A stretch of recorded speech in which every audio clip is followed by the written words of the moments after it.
Hi there and welcome to the UkeStuff channel and welcome to this comparison video between the Ortega Hydra double neck ukulele and the Kmise professional double neck ukulele. For the most part, they are amazingly similar as it comes to all the issues such as dimensions, weight, and everything else. There are just a few things that are different on each of the models and we'll talk about them. So let's start off with the Ortega Hydra right here. So this is the Ortega Hydra. It has an Ovancol laminate body, and it has, again, the 8-string and the 4-string, both tenor. There is a plastic end sort of binding to the fretboard, although you will potentially still get sharp fret ends, and that's true on both of them. I happen to live in Wisconsin and teach in Minnesota, where this time of the year where I'm recording this is in February of 2021, the humidity really drops and any fretboard will have fret sprout as a result of that humidity issue. So anytime that I have a solid wood or a solid top instrument, I have to humidify it. And instruments such as these that are laminate would still benefit from humidification, but ultimately the solid wood fretboard is still going to pop. The fretboard on these, I believe, are walnut. They may have changed that in the latest batch. And Ortega does have an upgrade to this, a more fancy model made of ziricote, and I think they just released for 2021 a U-bass or a bass ukulele version with a baritone ukulele, which also interests me as a product. Now, I did not fall in love with this instrument completely, partially because of the price. I bought it with Worth strings installed and set up from Uke Republic, and the action's still a little bit higher than I would like, but even so, the $430 that I paid for it always sort of bothered me a little bit, considering the other aspects of the instruments, which we'll talk about. So that is the Ortega Hydra. The only other things I think I should mention are that the electronics are up there, and you just have a jack here. You have a three-way switch here, and you did initially have that strap button there. I added a strap button up on this side because it didn't have a second strap button. And then, of course, the jack is there, if I didn't say that already. And there's a comfort edge. The bridge is a tie bar bridge. And I think that pretty much covers what you get here. Both of the necks have side marker position dots. And pretty much everything is the same for the Kmise with a couple of exceptions. Let me show you the Kmise. This is the Kmise. It came out not too long ago. Again, its dimensions are almost the same.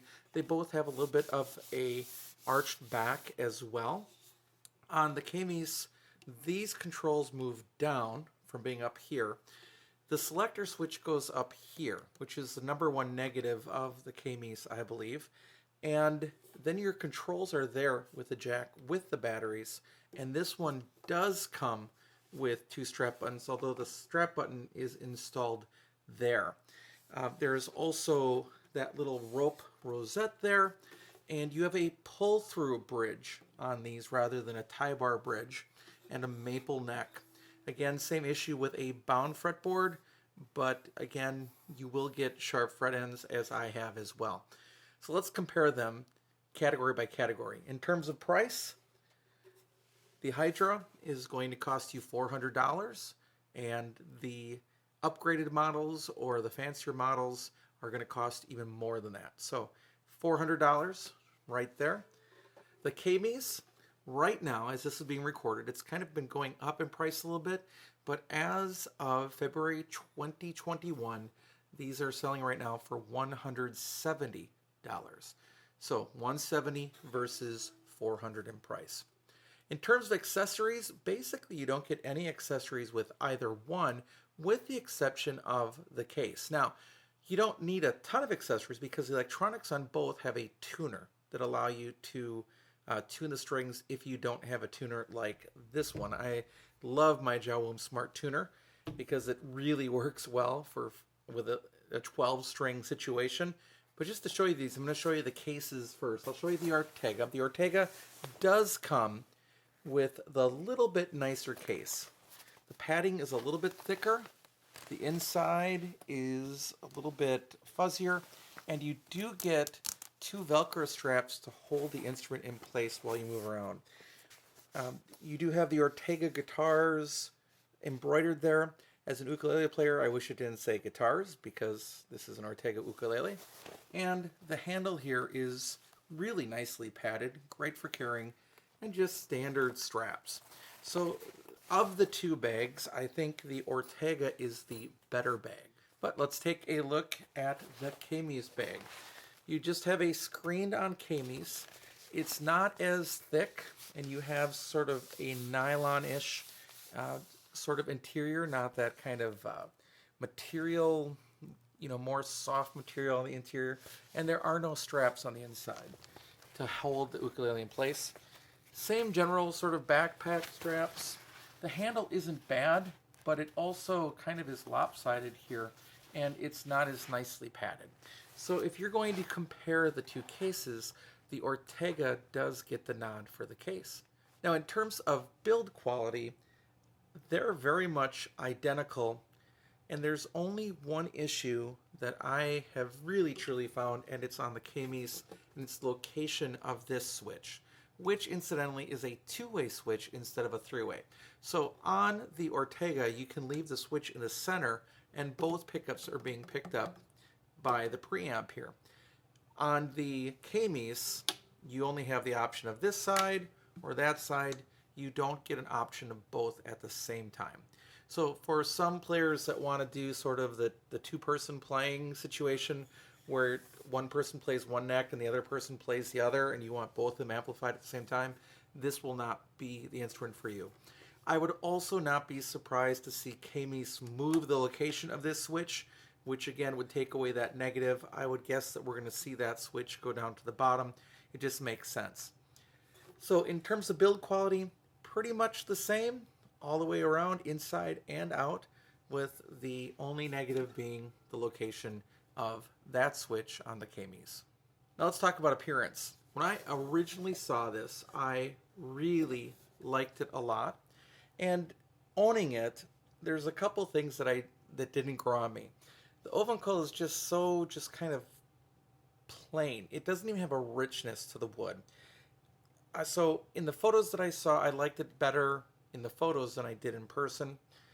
The little abalone rosettes are just fine.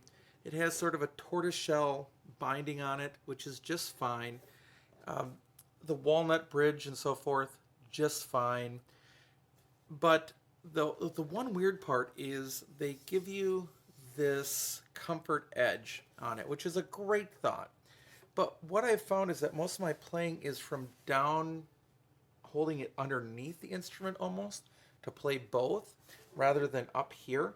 So all of this comfort edge isn't needed, and it's just like ground down. So it doesn't even have kind of a neat appearance. So if you see comfort edges by any number of other companies, there's usually kind of a different material here or something that looks, fancy. That just looks like somebody spent a little bit of extra time at the sander before they sent it to you. So ultimately, I didn't love the appearance of this when it finally showed up. It's not bad, but I didn't love it.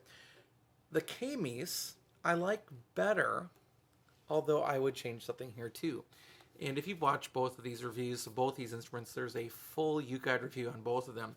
But this one, I do like the mahogany that's used. It does look more traditional for sort of a non-traditional instrument. And they purposely went with this maple for sort of the outlandish look of it. I would have personally loved to see that with rosewood. If this was the same materials, mahogany with a rosewood bridge or bridges and rosewood fretboards, I would like that better. However, as it is, I do like the looks of this one better, even with these. Now, I suppose that if I really wanted to, I could stain this if I wanted to, but I'm probably not going to go that far on an instrument that is sort of, for me, a novelty instrument more than a functional instrument. Now, in terms of playability, both of them are almost exactly the same, except I think the Kmise came set up a little bit better even than this one that came from the Uke Republic. And admittedly, I did not send Uke Republic my tolerances of what I would like to see when I ordered it. Now, were I to order this ukulele again from the Uke Republic or any other ukulele from any other ukulele dealer, I would definitely specify what my preferences are or my tolerances are for an instrument when I place the order. Otherwise, they're going to set it up to their general specifications. So in terms of playability, they both almost have exactly the same neck. This one's action is a little higher than the Kmise, but they're pretty much on par with each other. It's a draw between the two. So, and then we get the Kmise. The only other issue about playability we have already talked about in terms of the build quality, where this selector switch is right there. Ultimately, what that does is it gets in my way when I am chucking or palm muting. So I can do that all day long on the 4th string. But when I'm at the 8th string, if I'm palm muting, I hit that switch all the time. So that does impact playability. As a result, I am so sure we're going to see that selector switch moved in the next batch of these that come to the United States from Kmise. The final category I want to talk to you about is sound. And again, I think the sound of these is just about the same. There's nothing special about the laminate choices on either. The Ortega has a slight advantage here right now simply because of the strings that I have on it. Paid an extra $30 ultimately for strings on this one. I got it with the Worth strings both on the 4 string and with the 8 string when I bought it from the Uke Republic. So those fluorocarbon strings are going to act a little differently and sound, I think, a little bit brighter and sweeter than the Aquila strings. But as you play the instrument, it sounds like you're in a cathedral because the reverb keeps happening. Now, if you're just playing by yourself, that can be a real problem if you're playing chord changes because the chords just continue. I'll give you an example.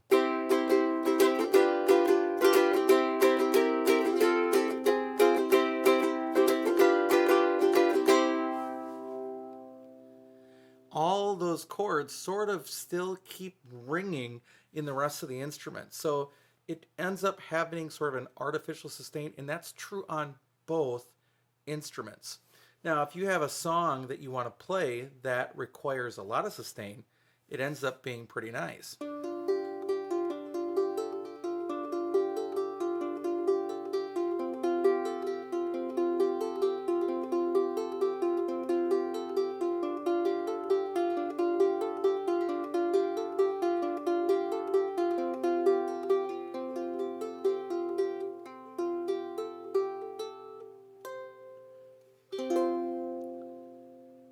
So if you have a lot of sustain, the 4 string in particular is going to sound really nice with that extra sustain.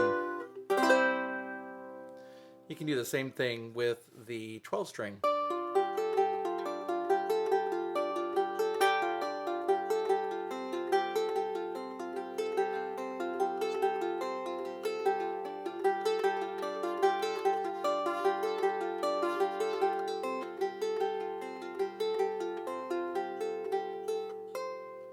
So that is kind of the sound situation on both instruments. There is one more thing to say here, and I think this will also be changed on future models of the Kmise, which is that the 8th string is strung backwards on the 4th and 3rd strings, or the courses. So normally you'd have the high note and then the low note, and then you'd have the high note and then you'd have the low note, and it's flip-flopped. So it's something that you'll have to change if you're used to that on a 8-string ukulele so that it's right. And I have a feeling that that will also get fixed on the next version. But again, without the fluorocarbon strings, you lose a little bit of the chiminess of the instrument.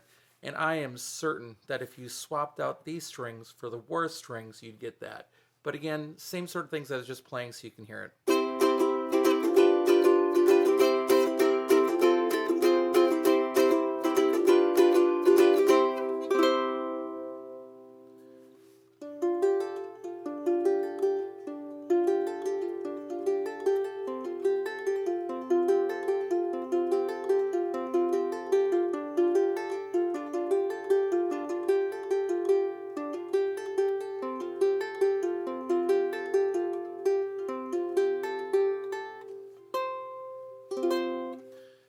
on the 12 string.